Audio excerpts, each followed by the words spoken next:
In the Middle East, one of the most tumultuous regions in the world, millions of people are affected by the issue of Palestinian statehood.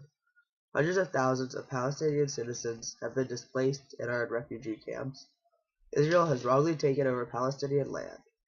After years of constant fighting between not only Israel and Palestine, but the entire world, the time has come for a resolution towards the issue of Palestinian statehood. Violence and argument between each side has caused destabilization in the area, and Cuba endorses the idea of a Palestinian statehood, with the boundaries being those of the 1947 partition plan.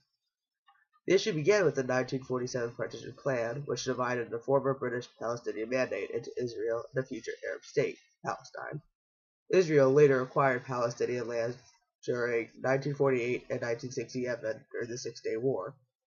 Since then, multiple conferences have been held to address this subject. However, no resolution has been reached.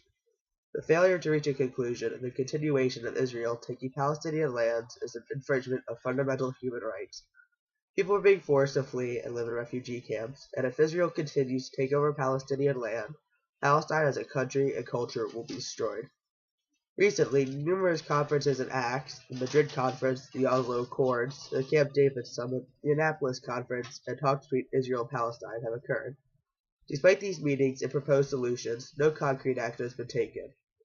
The reason these acts have not succeeded is that at the end of each one, no resolution has been made except abstract claims of eventual resolution. In order to resolve the issue of Palestinian statehood, the UN must seek to restore previous Palestinian land gradually to the Palestinian government and people. The boundaries should be the boundaries of the 1947 partition plan. Israel must have ample time to regress back into their lands, while Palestine must have time to populate the returned land. While occurring, the United Nations must oversee the process in order to prevent clashes between the two governments. There should not be a need for external militaries to be involved in the procedure. This must be a peaceful route to prevent increased tension between the two cultures and other countries that are involved in the issue. The resolution will allow Palestine to fully become a state and be restored to its previous state. The impact that this resolution will have on the world is that Palestine can be conserved and fundamental infringements of human rights can be resolved. The United Nations, in resolving this issue, must work to uphold their principles and interests of maintaining international peace, recognizing the equal rights of every nation and people, and achieving international cooperation outlined in the Charter.